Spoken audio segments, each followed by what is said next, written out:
quiero decir esto, una de las claves, porque la Biblia es bien clara cuando dice que nosotros conocemos es por el fruto. Y hace más de 50 años entró a la iglesia del Señor una doctrina completamente falsa, que la hemos hecho tan parte de nosotros, que dice: no juzgues, es pecado juzgar, cuando el Señor nos dijo que debíamos juzgar todas las cosas. De hecho, Pablo dice que nosotros juzgamos y que no deberíamos ser juzgados por nadie, es porque tenemos un estilo de vida tal. Pero no solamente lo encontramos en las enseñanzas de Jesús. Juzgar no es condenar. Y aquí es donde entró esa mala enseñanza un poco más de 50 años a la iglesia, que dice: no juzgues, porque mira, ten cuidado, dice que el que esté firme mire que no caiga. Y metieron una cuestión de esa. Y entonces la iglesia asumió esta actitud tan pasiva ante lo que es falso, ante lo que es pecaminoso. Dice: mejor yo no me meto con eso, porque el temor es que la ira del Señor caiga sobre él. Y Jesús dijo: tú vas a juzgar todas las cosas. Juzgar, la palabra juzgar es la palabra que nosotros traducimos al español como escrutinio. Escrutinizar es diferenciar, poder diferenciar de lo bueno de lo malo. Y la clave para nosotros reconocer aquello que viene de Dios es por el fruto.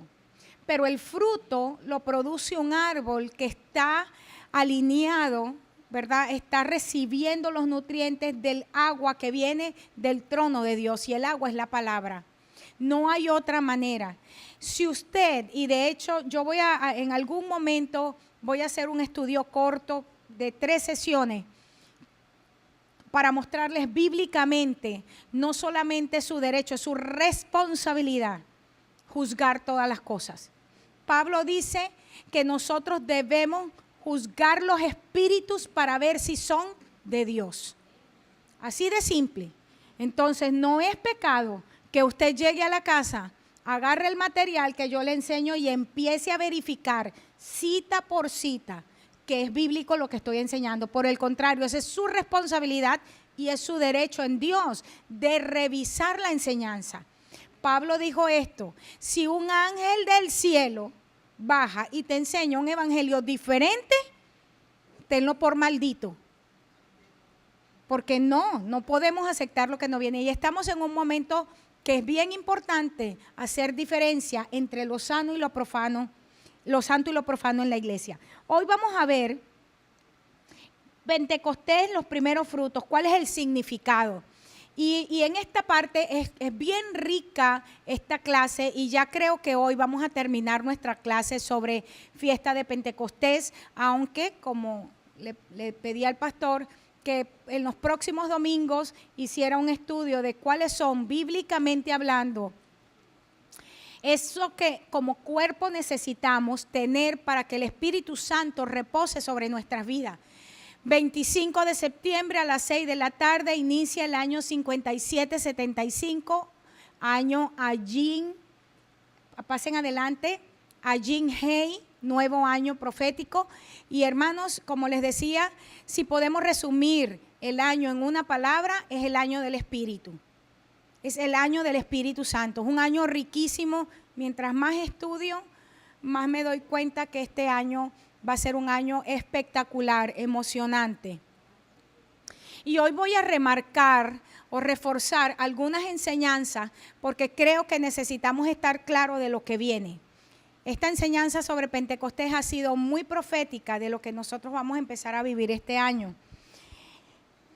Vayan todos a sus páginas allí en Pentecostés y los primeros frutos. Vamos a ver significado profético de la ofrenda del nuevo grano. ¿Qué página es en su 41? Página 41, todos con material, por favor. Es bien importante. Y con la Biblia, porque recuerden que no estoy poniendo ahora los versos allí en el material, porque es que es mucho material. Todavía me quedan 3 fiestas, ¿ok? Entonces, yo en el mío ya llevo 98 páginas escribiendo los textos. Ok, quiero que veamos entonces el pasaje que tienen allí escrito de Levítico, capítulo 23, verso 19, dice, verso 16, hasta el día siguiente del séptimo día de reposo, contaréis 50 días, entonces ofreceréis el nuevo grano. Esto es importante porque hay una diferencia y hay mucha gente que confunde la fiesta de primicias con la fiesta del nuevo grano. Pentecostés entregamos una primicia, pero es una primicia del nuevo grano, porque ya la fiesta de primeros frutos, recuerda que se celebró antes de Pentecostés y es donde se entrega la gavilla de esta cosecha que por fe 50 días después iban a entregar. Allí se acaba la fiesta de los primeros panes se hacían con cebada, esa era la primera, los primeros frutos que se entregaban antes en las fiestas anteriores tenía que ver con cebada, pero ahora viene el trigo. En la fiesta que nosotros en este momento estamos llamando resurrección, donde celebramos resurrección, recuerdan que se traía una gavilla. Esa gavilla, yo les decía, era el primero, que era primicias, que se levantaba. Yo les explicaba en qué consistía. Era que por las condiciones climatológicas de Israel, hay algo que ocurre, que siempre hay una parte de esa cosecha que se levanta primero. Y el Señor pedía que llevaran de esa primera parte, esas primeras gavillas se las entregaban al Señor. Desde ese día se contaba 50 días y entonces el Señor decía, ahora ya la cosecha está lista, me van a traer la primicia de la cosecha. Pero no deben confundir primeros frutos, fiesta de primeros frutos, con las primicias que se está entregando en Pentecostés. Amén. Ok, seguimos. Se ofrece el nuevo grano a Jehová, verso 17. Esto es importante y si lo pueden ir resaltando en sus Biblias mucho mejor. De vuestras habitaciones traeréis 2 panes para ofrenda mecida, que serán 2 décimas de efa de flor de harina cocidos con levadura, como primicias para Jehová. Y ofreceréis con el pan 7 corderos de 1 año, sin defecto, 1 becerro de la vacada y 2 carneros. Serán holocausto a Jehová con su ofrenda y sus libaciones, ofrenda encendida de olor grato para Jehová. Ofreceréis además 1 macho cabrío por expiación y 2 corderos de 1 año en sacrificio de ofrenda de paz. En Pentecostés, esto era un montón de animales, si se dan cuenta lo que el Señor pedía. Esto es importantísimo, porque si nosotros queremos recibir del Espíritu Santo, hay un precio que debemos pagar. Y aquí esto es simplemente una sombra del precio en lo natural, pero hay un precio en todo sentido y esta noche lo vamos a ver, porque nosotros hemos hecho las cosas tan místicas que por eso es que no estamos recibiendo al Señor. Y hoy vamos a tratar de ir punto por punto para que veamos la sombra. Amén, que podamos entender la sombra. Vámonos primero con la ofrenda. Constaba de traer el nuevo grano. La palabra en el hebreo que se está usando aquí es una palabra bastante general. Hay 3 palabras fundamentales en el Antiguo Testamento para ofrenda. Pero una de ellas es que es la que se usa aquí, es la palabra minhaj, así M-I-N-J-A-H, minhaj. Y esta es una de las palabras más amplias para ofrenda que está pidiendo el Señor aquí. Y es interesante porque esta palabra minhaj es la específica que se utiliza para los sacrificios de las fiestas solemnes. Hay una palabra que es la palabra corbán, que el Señor Jesús la menciona en el Nuevo Testamento. Hay otra palabra que es específica para la ofrenda, de la cual los sacerdotes tenían que tomar su parte, y está esta palabra. Esta palabra tiene que ver entonces con la ofrenda que se traía en todas las fiestas solemnes. ¿Cuáles son las fiestas solemnes? Empecemos. Pascua. ¿Qué más? ¿Cuáles son las 3 fiestas que ya hemos estudiado más Pentecostés? Pascua, panes sin levadura, primeros frutos, Pentecostés y tabernáculos, que consta de 3 también. Ok, esto es minjá. Es bien interesante porque esta ofrenda en particular, miren cómo se preparaba. Esta era una ofrenda que tenía que amasarse con aceite de oliva. Era la flor de harina. La flor de harina es lo que nosotros llamamos en este momento la harina, que nosotros la usamos precocida para hacer nuestras cosas, pero es la harinita la que tenemos. Ellos primero tenían que tostar el grano. Después de que el grano estaba tostado, entonces molían el grano. Y de la flor, o sea, esa harina de la flor de la espiga, amasaban eso, pero lo amasaban con aceite de oliva. Y esta se le entregaba al Señor junto con el holocausto, y sobre el holocausto se colocaba tanto sobre los panes con el holocausto se derramaba vino. Muy interesante, porque vamos a ver, en primer lugar, quiero que veamos la analogía del pan, de cómo se estaban haciendo los panes, porque no se olvide que los panes, la primera cosa que representan, y lo decía en las clases pasadas, es a nivel en este momento tiene que ver con el pueblo de Israel y la iglesia gentil, que ahora somos nosotros, la iglesia de Cristo. Por eso en el caso de Pentecostés, ya el Señor estaba anunciando su propósito de hacer de estas dos naciones o de estos dos pueblos un solo pueblo. Y vamos a ver ahora todos los pasajes que encontramos en el Nuevo Testamento del corazón de Dios de romper la división que había entre judíos y gentiles. Pero el hecho, por eso quiero concentrarme primero en cómo se hace estas tortas o estos panes con levadura. Veíamos que en las fiestas anteriores no se podía colocar levadura. Levadura hablaba, y lo vimos, de hipocresía, falta de integridad, religiosidad. Pero ahora para Pentecostés el Señor dice, el pan es con levadura. O sea, ¿y de qué está? La Biblia, el simbolismo permanece intacto. Lo que el Señor está diciendo, que no es un requisito para recibir del Espíritu Santo el hecho de que nosotros tenemos como parte todavía de nuestro carácter o nuestra manera de vivir todavía costumbres del viejo hombre. Y esta es la razón por la que mucha gente dice, pero ¿cómo es que el Espíritu Santo está sobre esta persona? ¿Cómo es que tiene dones? ¿Cómo es que tiene talentos? ¿Cómo es que tiene ministerios? Y mírale su forma de vivir. Porque el Espíritu Santo, los dones del Espíritu Santo, para nosotros a trabajar en ellos no es requisito. Santidad. Usted puede escuchar o ver a una persona orando por un enfermo y no necesariamente esa persona está viviendo en santidad. Si tiene don de sanidad y lo pone en funcionamiento, va a ser sanado. Por eso es que nosotros no juzgamos por los dones, sino por el fruto del Espíritu. Y más adelante nosotros vamos a ver la diferencia entre el Espíritu Santo operando en la vida del creyente en los dones y el Espíritu Santo operando en la vida del creyente en el fruto.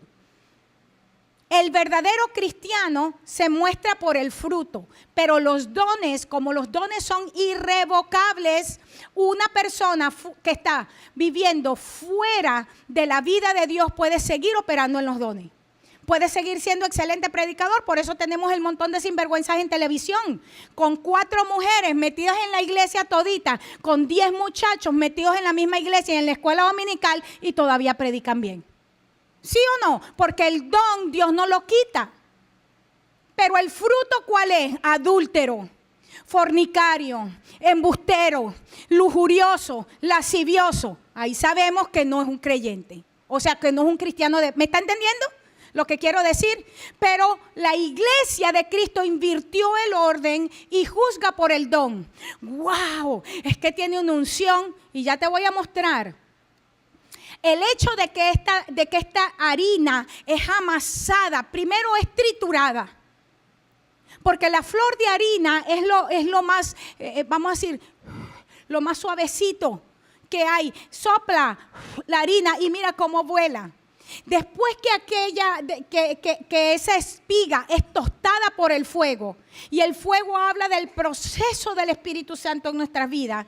Después es triturada. Y esto habla también de un proceso en nuestra vida a través del cual el Espíritu de Dios nos lleva para cambiarnos, para hacernos gente que está delante del Señor completamente humilde, rota en lo más profundo de su ser. Eso es lo que significa. Pero después es amasada con el Espíritu. Es cuando, porque el aceite es símbolo del Espíritu Santo y como aquella harina empieza a suavizarse porque las manos del maestro empiezan a amasarnos con el Espíritu Santo. Mira qué proceso tan hermoso. Pero tiene la levadura. ¿Por qué? Porque no solamente sale de nuestras habitaciones, es de nuestra casa. El Señor no quiere que lo saques de la tarjeta de crédito. Es del todos los días, tu ofrenda es del todos los días, representa la vida diaria que nosotros tenemos, por eso sale de nuestra habitación y venimos delante del Señor. Ahí es cuando sí decimos, sí Señor, aquí vengo roto, vengo partido y mírame cómo estoy. El Señor apenas ha empezado en nosotros una obra, así es que es una ofrenda amasada con aceite puro de oliva. Y esto forma parte entonces del holocausto. Y luego se coloca el vino. Y no olviden que en el Nuevo Testamento, ¿qué significa el vino? La vida de Cristo. La sangre de Cristo, ¿sí o no? Este es el vino, no dijo el Señor, este es el nuevo pacto en mi sangre. Y es la vida del Señor. Lo que está diciendo es que después que nosotros somos molidos, somos amasados con el Espíritu Santo, necesitamos la vida de Dios. Y vamos a ver cómo es que el Espíritu Santo, cómo es que Pentecostés en el Nuevo Testamento llena estos requisitos. ¿Sobre qué creyentes vino? Porque estos todos son sombra de lo que el Señor hace en nuestra vida. El minjá ofrece un simbolismo muy interesante y me gustaría que fueran conmigo un momento a una profecía que se da en Isaías 66:20. Quiero que vean esta profecía porque mucha gente piensa que solamente vemos el significado profético de las cosas solo en el Nuevo Testamento y desde el Antiguo Testamento el Señor estaba hablando. Por eso es que el Señor le dijo claramente a través de ellos: cuando yo te pedí a ti sacrificio, cuando yo te pedí holocausto, cuando dijo misericordia quiero y no sacrificio. Estoy cansado de sus holocaustos, lo leíamos hace poco en Malaquías. Y entonces, por eso, bueno, ¿lo pediste o no lo pediste? Porque el Señor desde el Antiguo Testamento estaba explicando, pero ellos estaban endurecidos en su mente y en su corazón para no entender lo que Dios estaba pidiendo. En esta profecía, mira lo que dice: traerán a todos vuestros hermanos, ¿de dónde? De entre las naciones. ¿De dónde íbamos a salir los hermanos? Él le está hablando a Israel. Pero dice, ustedes van a recibir a sus hermanos ¿de dónde? De entre todas las naciones de la tierra. Y les dice cómo lo van a traer. Y dice, estos son una ofrenda para Jehová. Por eso es que está hablando aquí, les digo, de estos panes con levadura. Los van a traer en caballos, en carros, literas, mulos, camellos. Dice, a mi santo monte de Jerusalén, dice Jehová. De modo que los hijos de Israel traerán la ofrenda, ¿cómo? En vasos limpios o utensilios limpios a la casa de Jehová. ¿Qué es lo que está diciendo el Señor? Desde el principio Dios estaba diciendo, los que van a venir de todas las naciones de la tierra. Y la iglesia va a empezar a ofrecer un sacrificio santo. ¿Por qué? Porque los utensilios han sido limpiados. Ya vamos a ver, vamos a seguir viendo aquí. En Malaquías 1:11, cuando Malaquías está hablando, y recuerden que hace unas clases hablábamos de cómo Malaquías reprende a Israel diciéndole: ¿hasta cuándo ustedes van a subestimar la mesa del Señor? En esta visión de Malaquías que leíamos en esa oportunidad, Malaquías empieza a decir, la boca de Dios empieza a hablar por Malaquías y dice: porque desde donde nace el sol hasta donde se pone, es grande mi nombre entre las naciones. Escúchame, estaba hablando en el Antiguo Testamento, aquí no estaba hablando del Nuevo Testamento. O sea que la iglesia de Cristo, la nación de Abraham, que son los hijos de fe, siempre han estado esparcidos por todas las naciones de la tierra, porque de lo contrario no dijera esto. Aquí no dice que era solamente en los confines de Israel. Dice que de todas las naciones, desde donde nace el sol hasta donde se pone, de extremo a extremo, el nombre del Señor es grande. Dice, y en todo lugar se ofrece a mi nombre incienso y ofrenda limpia, porque grande es mi nombre entre las naciones, dice Jehová de los ejércitos. En otras palabras, esta idea de que después que Jesucristo murió es cuando sale la iglesia, y la iglesia sale porque Israel no aceptó a Cristo, eso es mentira. El plan de Dios siempre fue todas las naciones de la tierra. Abraham no le dijo, voy a hacer un pacto contigo y tu simiente solamente está en el límite entre el mal muerto, tal nación, tal. No dijo eso. ¿Cuál es el pacto con Abraham? En ti, Abraham, todas las naciones serán benditas. Y por eso es que el autor de Hebreo dice que los verdaderos hijos de Abraham somos los hijos de fe. Amén. Seguimos. Los dos panes eran de esta manera, 2 décimas de efa de flor de harina cocido con levadura. ¿Qué es la décima? Está hablando del diezmo. Y si cada pan representa la casa de Israel y la iglesia, está diciendo, en Pentecostés, yo quiero ¿qué? Yo quiero un diezmo de personas. Y lo vemos representado en el aposento alto, se los enseñaba la semana pasada. 500 estaban, y solamente 1/3 fue lo que vino. Saquen la cuenta, de 500 la décima es 50, ¿verdad? ¿Y cuántos habían? 2 décimas de flor de harina. ¿Está entendiendo? Habían por 2 diezmos allí representados. Todo tiene que calzar porque todo es una sombra. Bien interesante. Porque cuando nosotros quedamos claros en que son todas las naciones de la tierra recibiendo a Cristo, miren cómo los apóstoles tuvieron que empezar a recibir revelación de esto. Uno de los casos que está escrito en la Biblia con más detalle es la conversión de Cornelio. Cornelio era un gentil, pero dice la Biblia que era un hombre piadoso, que hacía oración, que hacía ayuno, que le daba a los pobres. Pero Cornelio era de ese grupo de creyentes en Israel que se llamaban los creyentes de la puerta. Cosa interesante, porque es sobre ellos que está viniendo el Espíritu Santo este año. Y escúcheme porque estoy hablando hoy proféticamente. Este fue el año de la puerta. ¿Saben por qué los llamaban los creyentes de la puerta? Porque recuerden que al tabernáculo judío solamente podían entrar los gentiles a los atrios. Pero al lugar santo solamente entraban judíos y luego al lugar santísimo los sacerdotes. ¿Está entendiendo? Hasta los atrios podían llegar los gentiles y por eso a todos los gentiles creyentes los llamaban los creyentes de la puerta en el judaísmo. Dice la historia allí en Hechos 10, si lee todo ese pasaje, que Cornelio ora.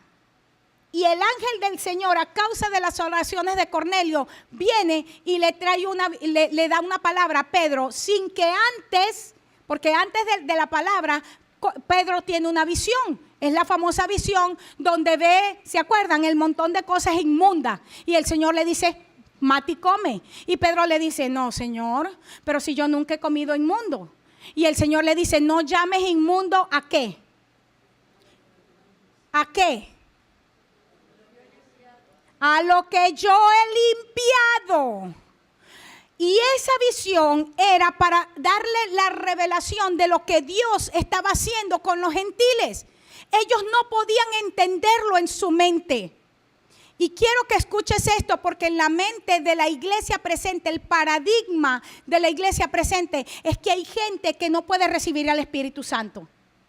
Hay gente que no puede recibir de parte de Dios, porque si para los judíos ellos no podían recibir porque no estaban circuncidados, no podían entrar porque no estaban circuncidados. Recuerda que ya estamos hablando de la iglesia del Nuevo Testamento.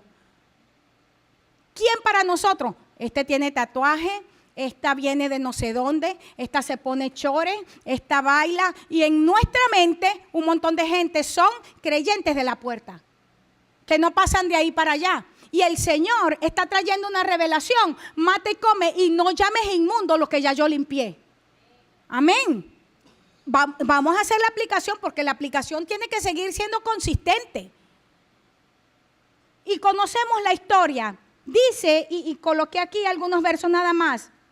En el verso 34 del capítulo 10 dice que Pedro, abriendo la boca, dijo: en verdad comprendo que Dios no hace acepción de personas. Verso 35, sino que en toda nación se agrada del que le teme y hace justicia. Sin embargo, aunque Pedro está hablando proféticamente y dice: wow, de verdad que Dios me explotó la mente, todavía le faltaba que explotarle un montón de cosas a Pedro. Siga leyendo el pasaje, le dice verso 44. Mientras aún hablaba Pedro estas palabras, el Espíritu Santo cayó sobre todos los que oían el discurso. Mira lo que hizo Dios. Lo que Pedro estaba diciendo en ese momento era: la verdad es que el Señor no hace acepción de personas y está trayendo a todos al conocimiento de Él. Pero todavía en la mente y el corazón de Pedro estaba que el Espíritu Santo era solamente para un grupito muy especial que tenía ciertas características demasiado especiales y no podía venir sobre otros. Y esta es la misma mentalidad que la iglesia del tiempo presente tiene. Y pensamos que el Espíritu Santo le pertenece a un grupito de personas. Y aquí Pedro estaba diciendo proféticamente, sin entenderlo completamente: realmente el Señor no hace acepción de personas, pero nosotros sí. Nosotros hacemos acepción de personas por el género. Ay, es mujer.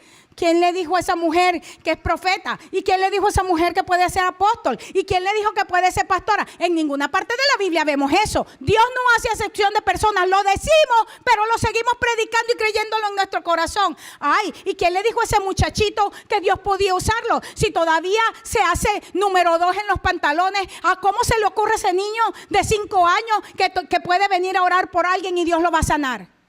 Nosotros sí hacemos acepción de personas, pero Dios no hace acepción de personas. Mientras Pedro hablaba, Pedro todavía no había hecho llamado.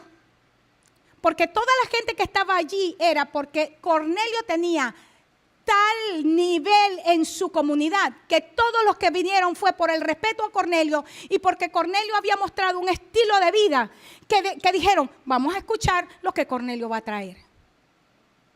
Y ni siquiera Pedro había empezado a dar la palabra cuando el Espíritu Santo de Dios vino. ¿Cómo sé yo esto? Mira lo que dice el verso 45. Y los fieles de la circuncisión que habían venido con Pedro. No dice los fieles de Cristo. Dice ahí los fieles del Señor Jesucristo. No, los fieles de la ley, los fieles del ritualismo, los fieles de la religiosidad, que estaban con Pedro. ¿Cómo quedaron? Atónitos, es decir, boca abierta. La palabra atónito es que se le salen las babas. No puede cerrar la boca, tiene que venir alguien y darle por debajo. Aquí la Biblia es clara cuando dice que ellos eran fieles ¿a quién? A la ley, a la circuncisión, no tenían revelación. Por eso se quedan atónitos de que el Espíritu Santo viniera sobre gente que era, según ellos, ¿qué? No llames inmundo lo que yo he limpiado. Si se estaba refiriendo a Cornelio y a toda esa gente que estaba allí, ellos no iban a ser limpios después que Pedro hiciera el llamado. ¿Cuántos aceptan a Cristo como Salvador? Sino que ya el Señor, por su Espíritu Santo, había hecho una obra en la vida de Cornelio. Solamente venía una manifestación visible de lo que el Espíritu Santo estaba haciendo. Pero si la palabra que Dios le dio a Pedro es que ya los había hecho limpios, y somos limpios porque no lo hemos visto antes, por la palabra. Es por la palabra. Y ellos se quedaron atónitos, dice, y todavía me encanta porque se dice que Hechos probablemente fue escrito por Lucas. Y es tan detallado que dice: se quedaron atónitos de que también sobre los gentiles, es decir, sobre los inmundos, se derramase el don del Espíritu Santo. Por eso los panes son con... ¿Lo está viendo clarito? Wow. Es hermoso cuando podemos entender las sombras y verlas en el Nuevo Testamento. Aquí no está hablando entonces de qué, de que ellos eran unos dobles. Lo que está diciendo es que este era un pueblo que sí, eran inmundos antes, pero el Señor los había limpiado. Pero en la mente del religioso, en la mente del fariseo, en la mente de todos ellos, seguían siendo inmundos. Y hasta el día de hoy, el judío nos ve a nosotros, aunque seamos iglesia, como ciudadanos de segunda. Todavía, eso no ha cambiado.